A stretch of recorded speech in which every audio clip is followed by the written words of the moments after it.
2부입니다. 잠시 후 일타경제 코너 권혁중 경제평론가와 경제 이슈 풀이해드리고요. 이어서 거두절미 각설하고 정치 토크로 이어가겠습니다. KBS 1라디오의 모든 프로그램 유튜브에서도 함께할 수 있습니다.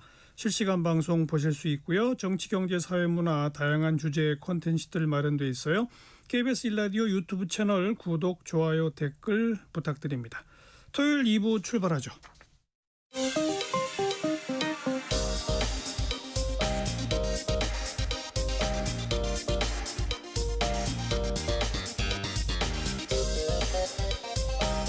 팩트체크 진짜 뉴스 정관용의 시사본부 KBS 1라디오 들어보면 압니다.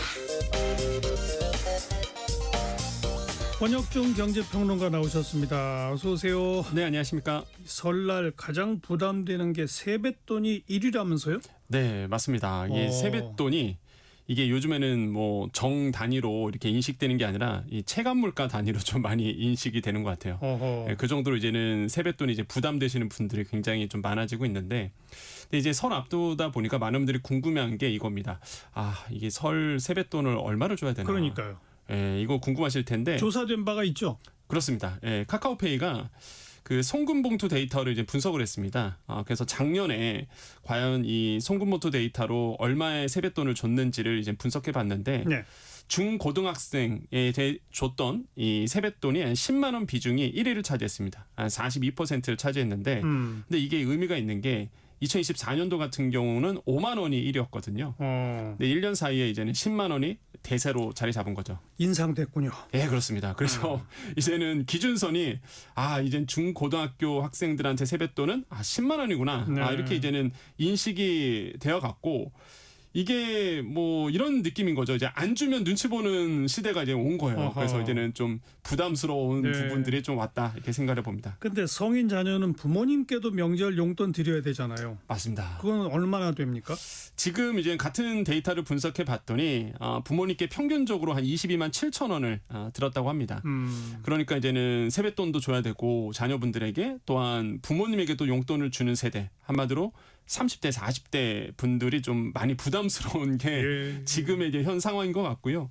40대가 평균 부모님 용돈을 23만 원 정도 드린 걸로 조사가 됐고요. 30대는 한 22만 원 정도 들었다고 합니다. 그래서 이게 정말 낀 세대라기 좀 맞는 것 같아요. 부모님도 용돈 드려야 되고 자녀분들에게 또 세뱃돈도 줘야 되다 보니까. 네. 그러니까 일단 이게 세뱃돈이 그냥 한번 지나가는 이벤트성이 아니라 마치 이제 고정비처럼 느껴지는 이렇게 좀 다가왔다고 생각을 근데 이렇게 해봅니다. 계속 올라가면 명절이 점점 더 부담스러워질 텐데 안 맞습니다. 그렇습니까?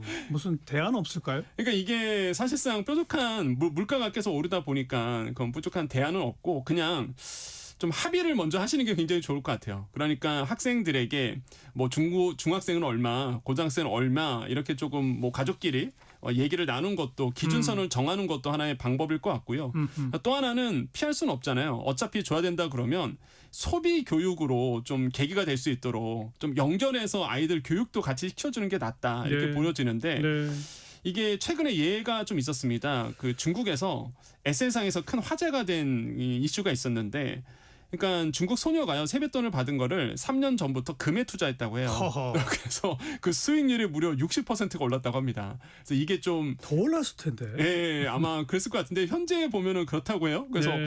아마 그 중국에서다 보니까 이게 또 중국 안에서 큰 이슈가 됐다고 합니다. 그러니까 그렇겠죠. 어차피 세뱃돈 우리도 주는 거 자녀 세대들한테는 이런 소비 교육도 네. 같이 시켜주고 투자 교육도 시켜주면 굉장히 좋을 것 같다는 생각이 들고요. 지금 워낙 또 많은 분들이 주식이라든지 금 투자라든지 관심이 많다 보니까 그러니까요. 같이 연계해서 보시면 좀 도움이 될 것 같습니다. 자, 방금 얘기한 대로 이 설 명절 밥상에 마주 앉아서 아마 주식 얘기들 많이 하실 것 같은데 네. 명절 이후 우리 주식시장 방향 어떻게 될까요? 네, 지금 워낙 그 반도체 랠리가 뜨겁습니다. 그러다 보니까 이 반도체가 차지하는 우리 주식장에서 코스피에서 차지하는 게 영향력이 거의 한 30% 넘어가거든요. 그래서 아마 지금 반도체 랠리가 계속적으로 이어진다 그러면 역시나 설 명절 이후도 뜨겁다.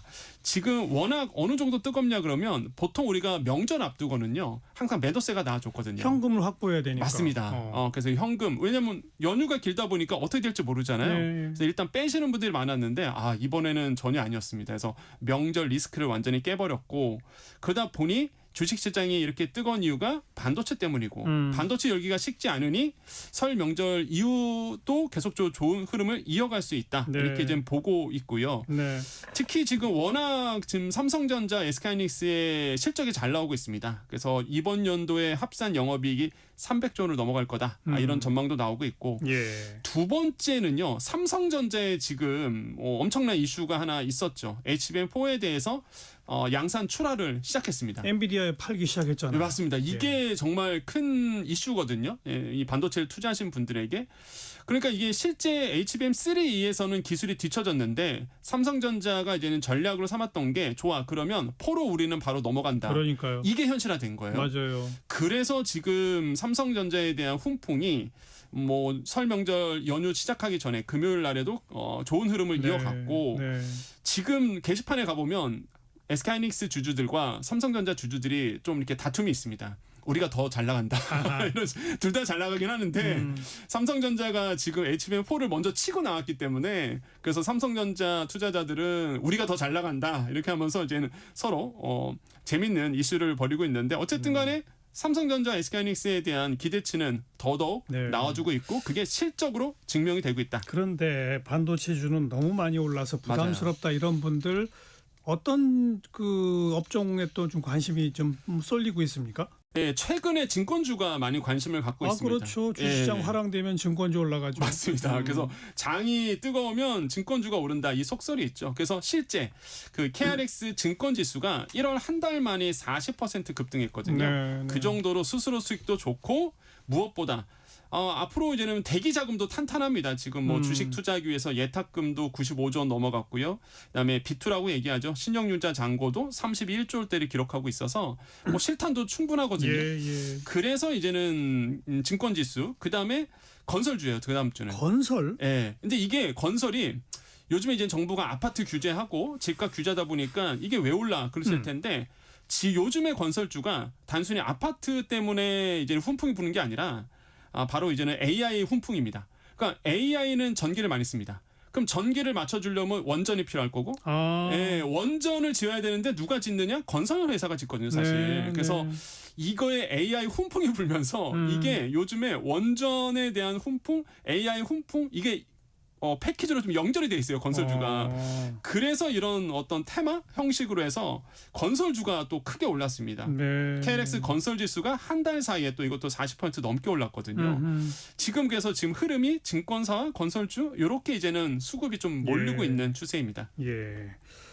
자, 설 명절 이후 투자할 때 주의할 점 좀 정리해 보시면요. 맞습니다. 우리는 쉬지만 일단 미국은 돌아갑니다. 그렇죠. 그래서 상반된 지표가 나왔어요. 미국 노동부에서 1월 비농업 일자리가 한 달 사이에 13만 명 증가됐다고 발표했는데 예상을 뛰어넘었습니다. 실업률도 4.3%예요. 예상보다 낮았어요. 그러다 보니까 뭐 미국 경기 살아있네.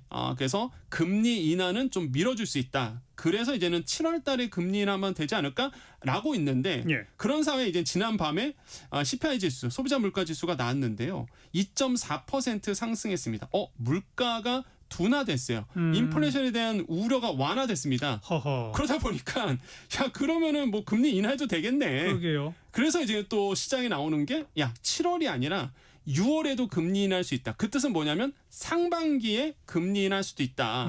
금리 인하가 되면 당연히 주가에 훈풍이 붑니다. 그렇기 때문에 지금 미국 지표를 확인하시고 알겠어요. 아마 요거를 보시면 설 명절 이후에 우리나라의 주가 어떻게 되는지 체크도 할 수 있을 것 같습니다. 네, 권혁중 경제평론가였습니다. 고맙습니다. 네, 감사합니다.